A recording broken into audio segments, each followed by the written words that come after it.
Hello, knockouts. Tanya TKO here, and let's move very quickly. I only have a limited amount of time, but I needed to get this video in because I just published on my Facebook page the audio from the Steve Harvey broadcast where he was addressing the Mimi and Nikko sex tape. So after we drop the intro, I'm going to play that for you, and then I'm going to get into the 10 problems I have with this very dangerous message that he's sending out to both men and women.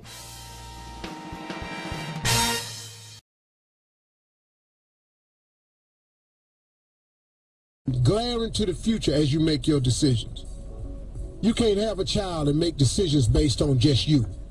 And every mother understands that. There ain't a single mother out there that don't understand the sacrifices that have to be made as a single mother and the things you got to give up of yourself to provide for your children.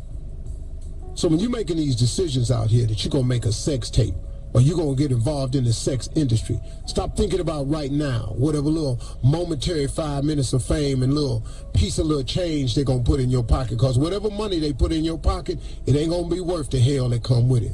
It ain't going to be worth your reputation. It ain't going to be worth your image. It ain't going to be worth nothing as it lives in cyberspace forever. Yeah, y'all got something else to worry about now that we didn't have to worry about then. It's called the internet. The internet has become a playground for evildoers. You sit up and you listen to somebody, and all of a sudden they're making decisions and comments about you. They never even met you. Please, young women out there, think of yourself and your brand and your image. Think of what people will say about you when you're not around. Think about stuff people will say behind your back, what they'll say in your face, what you'll have to deal with the rest of your life. Do not make these decisions. Stay out of the sex trade. You ain't here for sex. You're here for life. God didn't create you for sex. He created you for life. He got a purpose for you. He got a mission for you. He got things to do for you, with you. He has things he requires from you. You putting your most precious gift out on display. See, everything God made, he buried deep. He made it hard to get to. A pearl, you got to dive to the bottom of the ocean. All his precious minerals are buried. Gold, you got to dig in the side of a mountain and way down in the ground. Diamonds, you got to bore deep. Ain't no diamonds laying on top of the ground. They don't grow like corn. You want oil, you got to burrow miles into the ground to get the precious minerals of God. And he put them in hard to reach places.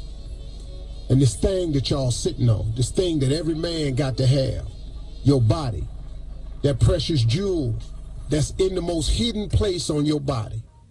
Think about that. See, God is smart. That's why he put it where he put it, because it's hard to get to. We can't get to it unless you show it to us or you give it to us. Think about that for a minute. Don't pass it around like it ain't nothing to it, because you're actually sitting on a gold mine. Please act like it, young ladies. Act like you're sitting on a gold mine, because it is what every man is after, and we will pay dearly for it.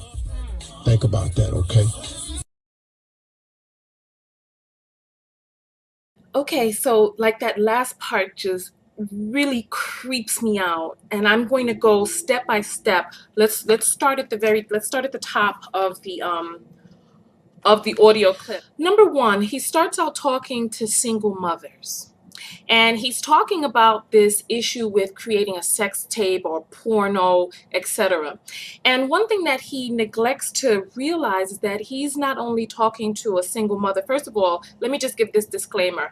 I have not watched this show that this woman is on. I do know that she's some sort of reality star show host, and because this thing blew up on Facebook about a week ago, and I've been trying to ignore this, but after hearing this tape that everyone's been shoving into my ear hole, I listened to it and I'm horrified and really mortified, because I'm like, there's some real intrinsic issues with what it is that he's out here promoting and promulgating through the society of men and women at large. And there are a lot of dangerous messages contained in here.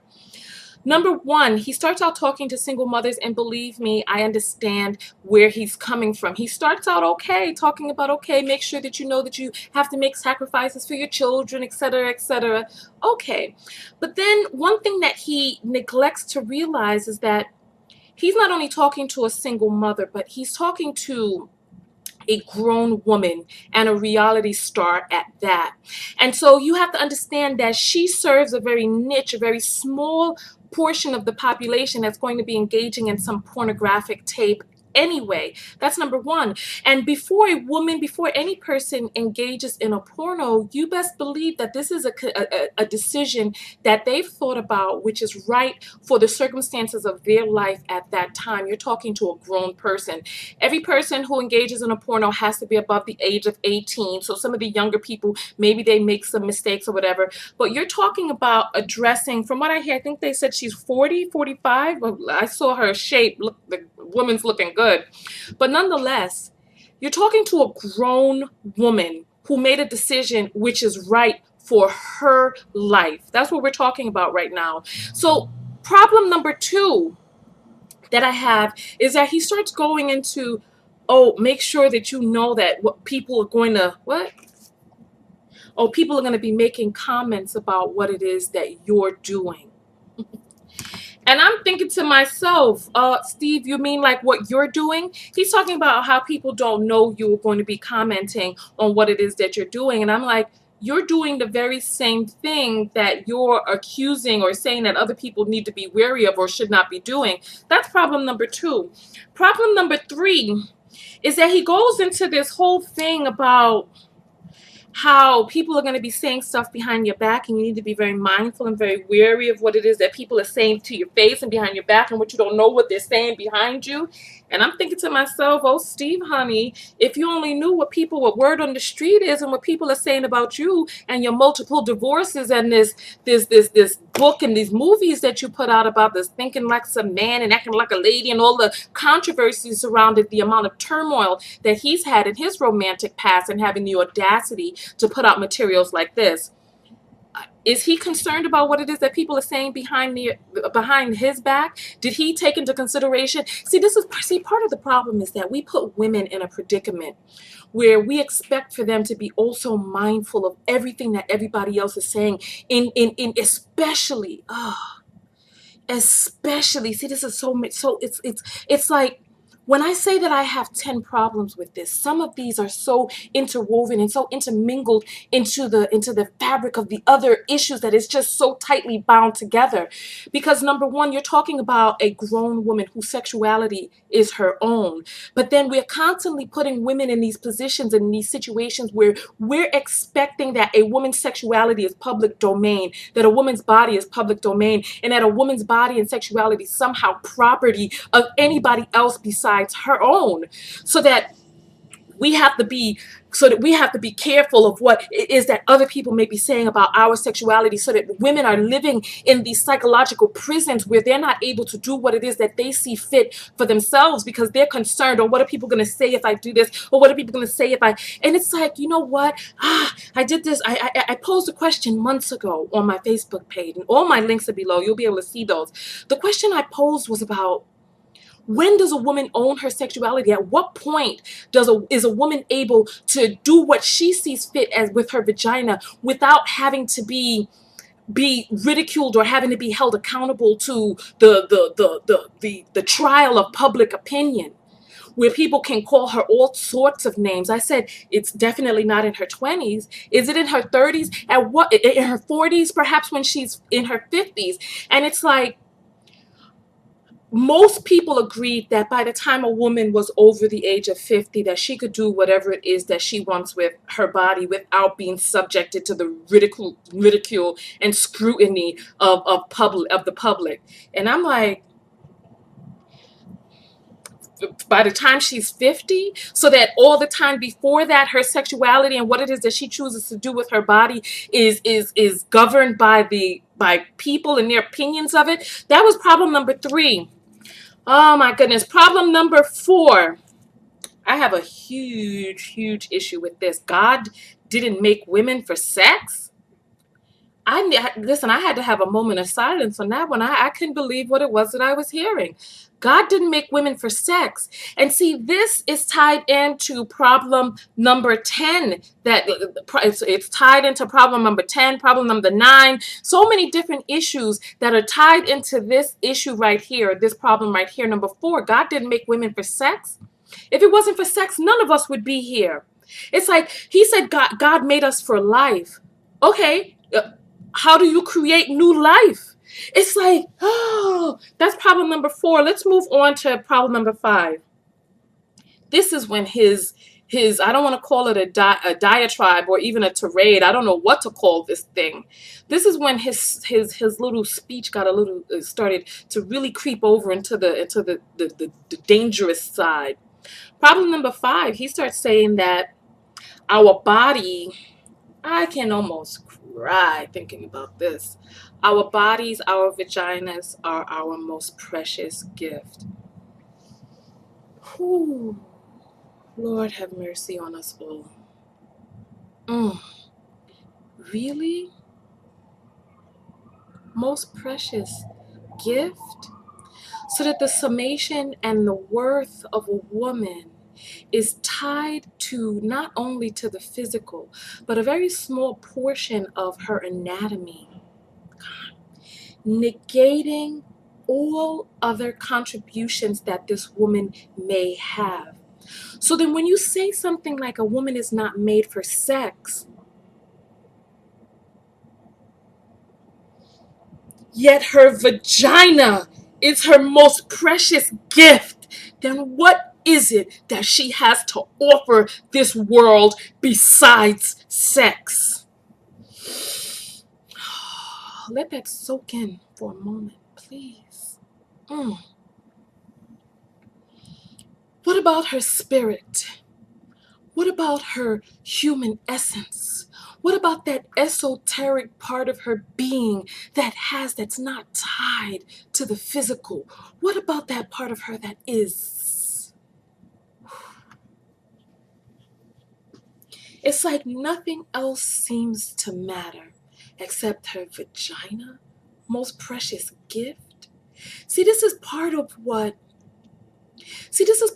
gets men into a lot. Remember, I used to do those man day videos talking to men about relationship issues, but the average man didn't get it and he really didn't understand. And this is what gets men tied up into a lot of bad relationships. Because when he goes out there looking for a woman, he doesn't go out there looking for a woman that's compatible with him personality-wise. A woman who his spirit feels. A woman who can converse with him and become a confidant and a friend. A woman who can become his partner and his teammate and help uplift him to the higher regions of his own being. No! What he goes out there looking for is anybody who contains this opposite sex most precious gift. And that's just anybody with a vagina. This is why men get into these bad relationships, because they don't know what it is to go out there looking for in the opposite sex. They don't know what it is to require of their complementary being. No, they're looking for that most precious gift. And guess what? Every woman on earth has a vagina. So when you go out there looking for a person, instead of looking for the essence of that being, connecting with them and really ascending to a higher level, oh honey, you negate the feminine and you reduce her. You reduce her to a slab of meat, a little piece of her fleshy anatomy. Most precious gift. And then what happens to the 1 in 6 women who had that little precious gift, that little precious gift already snatched away from her as a child? 1 in 6 women have been sexually assaulted. What happened? Where is her worth then?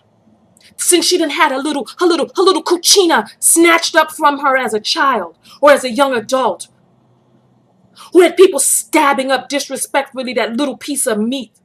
Where is her worth then? If her worth is intrinsically tied to that little V in the front, that little hole up in the middle, then where is her worth once that's given? And you see, part of the problem that I have, listen, when we get to number 9, calling that thing a gift, listen, problem number 6. He starts talking about everything God made that's precious is hard to get. That diamonds don't grow above the ground like corn. Is he for real? I wanted to go into piece by piece of different things that he talked about. Pearls, gold, diamonds, oil, and that thing. This is what he called it, that thing. Listen to what I'm saying. Number 1, you want to talk about pearls. Oh, gosh. The pearls that you find from clams, because listen, I'm head. I run TKO Skin. This is my company, TKO Skin. We sell organic, all natural skincare products, handmade. So I've done some research on pearls. The pearls that you find down at the bottom of the ocean are not the most expensive pearls. They're not. You want to know which are the most expensive pearls? The most expensive pearls are the ones that are formed in a laboratory. It's like people do the ones that are found at the bottom of the sea inside of the clams are the one, or the oysters are the ones that are crooked. They're not properly formed in shape. The way that the ones that cost the most are the ones that are grown in a laboratory and molded to be grown in a circular shape. Even the button pearls, I wish I'd worn my pearls for this video. Even the button pearls are not worth as much as those completely round ones. You think that's natural? That's problem issue number 1 with 6. Gold, you want to talk about, oh God, Africa is so rich. So rich that yes, gold nuggets found in the water in the sea. Because I import shea butter, it's very important that certain regulations are made and maintained, because the water and the soil of Africa is so doggone rich with minerals that you have to make sure that there's special processes done so that the shea butter is created without all of these heavy metals in it. But it's like the process has to be special and mandated and regulated, because the soil is so doggone rich with so many different heavy metals, coppers and zincs and all of these metals just abundant. This is why when people went over to Africa, they were like, whoa, whoa. And when you look at how people have divided up the motherland now, because the doggone place is so stinking filthy rich with natural resources. You want to talk about diamonds? Diamonds have no value, no worth. De Beers went over to Africa, set up shop, and they control the supply of diamonds. They create false, what do you call those? False, I can't think of the word because we need to move on to the rest of the issues. They create false, you give me the word in a comment, but they create false restrictions on the supply of diamonds to be able to control the price. That's fake and that's not real. A diamond is compressed coal and it's basically raining out the sky over there in Africa, still raining. If you look at that movie Blood Diamonds, you see how diamonds were everywhere. They look like little clumps of glass. Oh, you find them sifting in the water. They're everywhere. Everywhere. And then you want to talk about oil? Okay. Listen, when the oil becomes, when it pressurizes enough, it'll burst up from the ground, just like natural spring waters. The water will burst out from the ground, and you put a little pool around it, and you have those natural precious mineral springs. Just burst. It's there available for us as human beings. Let's talk about problem number 7. Problem number 7 is when we start talking about the most precious things that God made not being readily available. Is he freaking kidding me? Is he serious with that? The most precious thing that we have on this earth is air, and it's free. It's all around us, so abundant that we take it for granted. And the next is water. I just came back from NASA down there in Houston. They're over there looking around on Mars, searching around on other planets, hoping to be able to find a planet with water, because without water, there can be no human beings. And look at that water. It comes from the sky. It rains water. And if you want to talk about some wonderful water to drink, catch yourself some rainwater. But make sure the clouds above you are clean. You do that outside of these industrialized areas. But do that in the country. go far from the smoke and chemtrail clouds. You go to a clean cloud. But what I'm saying is, these are the most precious things. They're free, they're abundant, they're everywhere, and it's just so splendiferous. I can't even think of a word. So popularious that it's everywhere. It's everywhere. But without it, it's like we take it for so granted. It's like we can't listen. There'll be no life without water. There could be no us without air. So you want to talk about, so this is another problem that I have. Listen, number 8, this is where we start getting to the end of the video here. Number 8, sitting on a gold mine. You talking about that thing you got sitting on a gold mine? So when you start talking about the vagina, that you're sitting on a gold mine, talking about things that are used in commerce for trading back and forth, for being sold. This is a huge issue that I have. So when he starts saying things that oh, men will pay dearly for it. This is when the video, the voice, the thing started getting really creepy for me. He was like, oh, men will pay dearly for it. Act like you're sitting on a gold mine. Okay, so if we talk about a person should act like they're sitting on a gold mine, so if a person, see, oh goodness, act like you're sitting on a gold mine. What does that mean? Does that mean that it's something that the vagina is something that should be bought and sold? Men will pay dearly for it. So he is talking about intertrade commerce. He is talking about that now, right? Isn't he? And see, with issue number 7, where I was talking about air, water, the thing that makes certain things precious, like we were talking about the diamonds, is the control of the supply of it. But when we start talking about, so these things are rare, and this is all a part of consumerism and capitalism anyway, and it's very, very, very greasy and very slimy aspect of commerce. But the more rare a thing is, you can get to control the supply and demand of it, and that's what alters its perceived value and worth. But when we start talking about the worth of a woman being that which lay between her legs, right? And then if you really think about it, listen, go check the Census Bureau. Some states and countries vary by small fraction or degrees, but half of the population by and wide across the earth is female.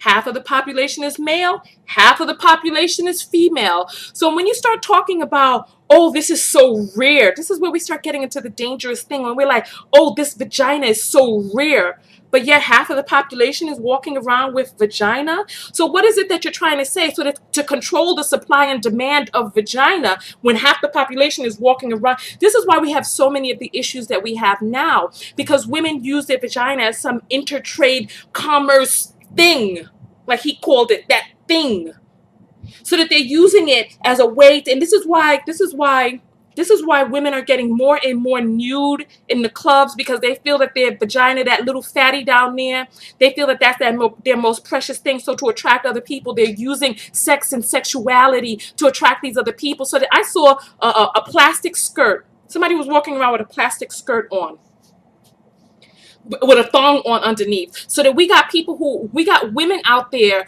who are engaging in this, oh, let me show a little bit of the valuable aspects, so wave a little bit of this in front of that. You know what? On a different note, I remember when I was in the Middle East. When I was in the Middle East and I wore my hijab and my abaya, it really changed my mind about what it is that's really a part of my beauty and a part of what it is that I have to offer a man. When you can't show that shape, when you can't show that little bit of decolletage, when you can't show your beautiful little hairstyle, what is it that you can do to attract the opposite sex? A lot of Muslim women understand this. A lot of American women and women in the West don't understand this, because when you want to attract a man, all you got to do is put on some cute business suit and some high heels, show that hourglass if you have one. And then the men will come a sniffing and a running. But what about the development of yourself as a soul and as a spiritual being? What about that? What about educating yourself? What about participating in activities that are going to enhance you as a human being? Or does none of that matter, because your most precious gift is your V? Let's get on to problem number 9. Problem number 9 that I have with this is the whole calling vagina. Yeah, I was waiting to get up to this one. Calling vagina a gift. Calling your body a gift. Now you see, this is where we get into the whole objectification and propertizing. I can't think of a word for it, but if you can think of a word, please put it below. Turning women into this sort of property, so that we talk about a gift. A gift is something you relinquish and you give to another person that you do not get back. This is why people talk, I lost my virginity. This is why I specifically say I shared. Because vagina is not something that you give and then, oh, you give it up, and then, oh, once it's gone, it's gone. Oh, you're dirty, you're sullied if it's been quote unquote given up. Don't give it up. Don't hand it around, as if sex is not an activity that a beautiful you are joining. Gosh, ooh. You want to talk about coming together with another soul? Oh gosh, when you get as close as you can get with another human being and you touch that person's energy and you ascend. Mm.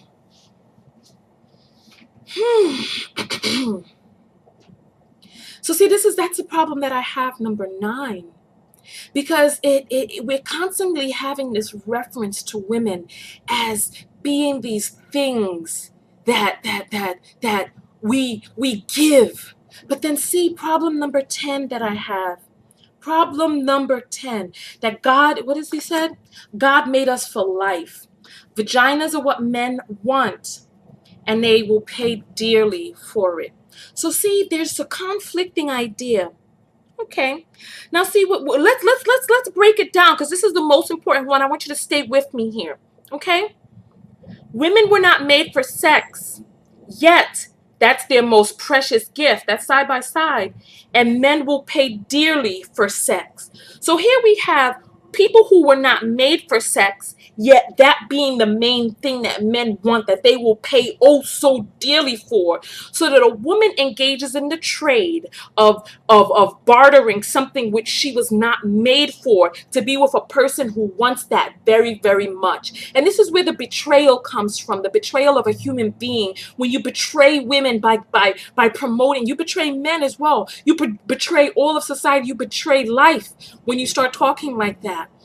Because here we go. So women were not made for sex, but they'll engage in sex or entice a man, bartering or letting him sniff around or see, or know that he'll be able to perhaps get some sex, so that you sell the whole rest of yourself with that vagina, because oh, he'll pay dearly. So what do you do to make him pay dearly? Oh, you force him to get to know your personality in order to get that poom poom. So that's why you have stuff like that whole 90-day rule, because I don't want to start telling jokes. I was about to start telling jokes and be like, oh, you're so loathsome as a woman that you have to entice him with sex in order for him to get to know your loathsome personality. But I ain't even going to go there. What I am going to say is, we enter into very dangerous territory when we start promoting ideas out there like that men are doing us some sort of favor, or that we have to trick men. This is part of the reason, and you know what, I have not engaged in this, but my best videos, and you know what, it's heartbreaking because I see it all around. My videos are about self-love. So when you start talking about, oh, with my problem number 2, what people are going to say about you behind your back, when you promote self-love to a person, when you really care about the upliftment of these people, of other people, what you say is, listen, you don't care what other people are saying behind your back. You don't. You keep moving forward and you keep moving up. What these people say is inconsequential. But for some reason, we're promoting the ideas to women that somehow we should be chained and held accountable to the thoughts, ideas, and standards of other people. So that we have to lay in virtual prison, psychological prison, held prisoner by the thoughts, ideas, comments, and negative stuff that are being said by other people. We have enough of that. We have too many women who are engaged in this forced celibacy because they're afraid of what other people will say about them. We got too many people who are not living their life freely, who are not owning their sexuality because they feel like their sexuality is the property of public opinion. My problem number 10. That's my problem number 10. When we engage in this, and I was going to say, because a lot of my other colleagues out here who make videos, and I do not engage in this. I make videos about self-love, but the videos that do the best on the internet, the programs that do the best, the seminars that do the best, are the ones that talk to women about how to catch a man, how to trick a man, how to get him to want to commit, how to get him to act right, how to get him to love you, how to get him to stay with you, how to get him to not dump you, and all of this other stuff. But meanwhile, the programs that are out there for men talking about how to trick women out of their vaginas. So on the one hand, we're putting all of the brunt of the responsibility of being able to hone and capture and hold on to the relationship on women. And women are buying into this. How to keep a man, how to catch him, how to get him to love you, how to get him to want to marry you. I promised I wouldn't tell jokes. Let me just hone that back in. Those are my 10 issues. And then let's go. I had a bonus for you all. We negate the magnificence of men. We negate the power that exists in that man's magical shaft. We negate that men have worth and that their sex and that their sexual tool is of worth as well. So that we promote these ideas that women are the ones who are filled with so much worth and the men are inconsequential. And you see a lot of these ideas that are promoted all throughout the courts when it comes to custody laws as well. So that we act like the man participation and having a man in a household and having a man and this that being a part of the children's life and his role, so that we negate that, so that we're constantly telling men about how precious they are not, how precious their seed is not. And then we wonder why, and then we set up these laws that show men that their participation in the family is not important, that it's of no consequence, that people don't need both parents. They don't even have equal visitation laws that are out there, because we have these ideas. And then it's like, okay, there were two people who were participating in that sex tape, but the bulk of his diatribe was about, I don't want to call it a diatribe, but the bulk of his speech was about women and how women is a disaster. What about the man? What about his precious God-given seed? What about his magical shaft? What about that wonderful phallus?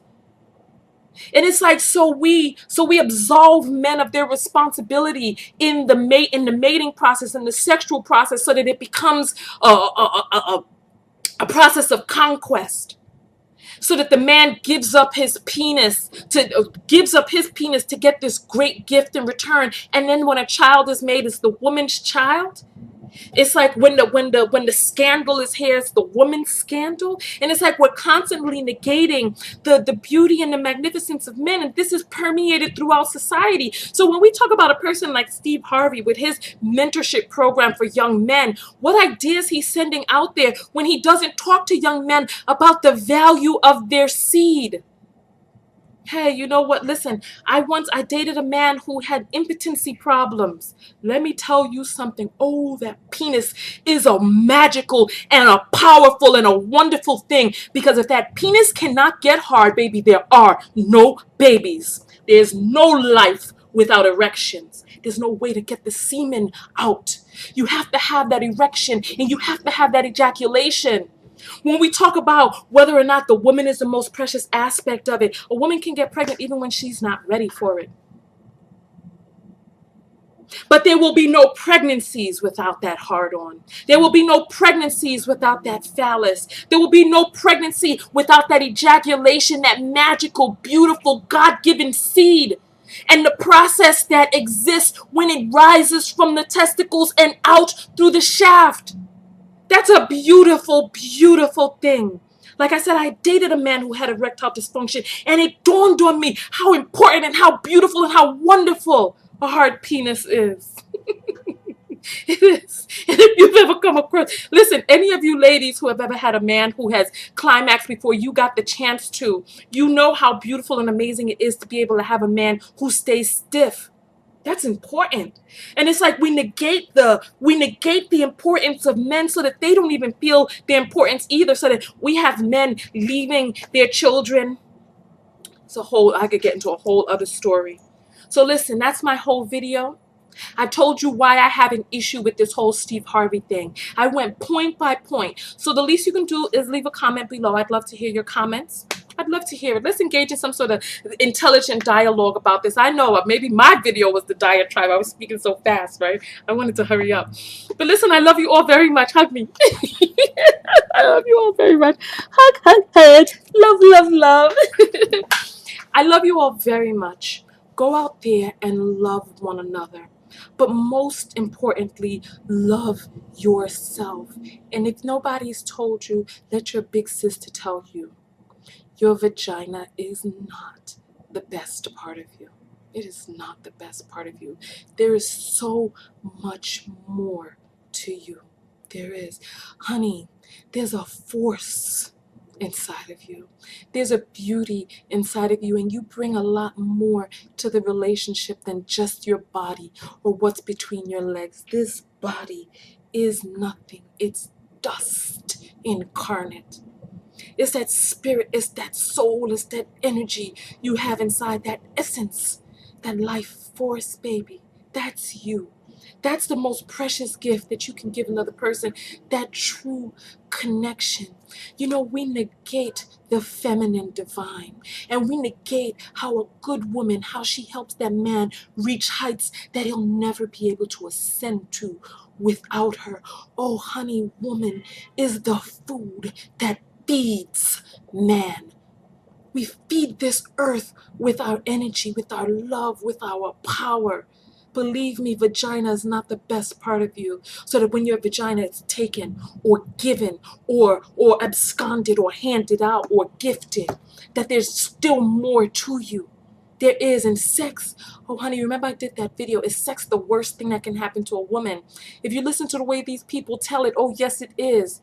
But let me tell you, sex is not the worst thing that can happen to you. On a final note, don't let me forget this before I leave the video. Steve Harvey is talking about, oh, act like you're sitting on a gold mine. What exactly do you think Mimi did? She used her vagina to make her some money, right? That's what she did. So on the one hand, he's scolding her. On the next hand, he's telling women to, make sure you sell that thing. Act like you're sitting on a gold mine. Because if I was sitting on a whole barrel full of diamonds, what would I do? I'd be trying to figure out what way that I can sell these diamonds in exchange or barter them, sell them for some money in exchange. So what idea is he really putting out there? So when you ask me what's dangerous about his message, you tell me what's not dangerous. Besides the first part of it, the whole rest of it, when we started towards the middle of it, tell me what's not dangerous about that idea. If you made it to the end of this video, I want you to tell me, what do we say? Okay, let's say this. Okay, if you made it to the end of this video, I want you to say this. The best part of me is, and tell us what the best part of you is. It could be a personality trait, it could be anything. But is your vagina the best part of you, honey? Tell me. 'Cause maybe it is. You can write that below. I'll hear you. So Tiny TKO, and I'm out. Peace.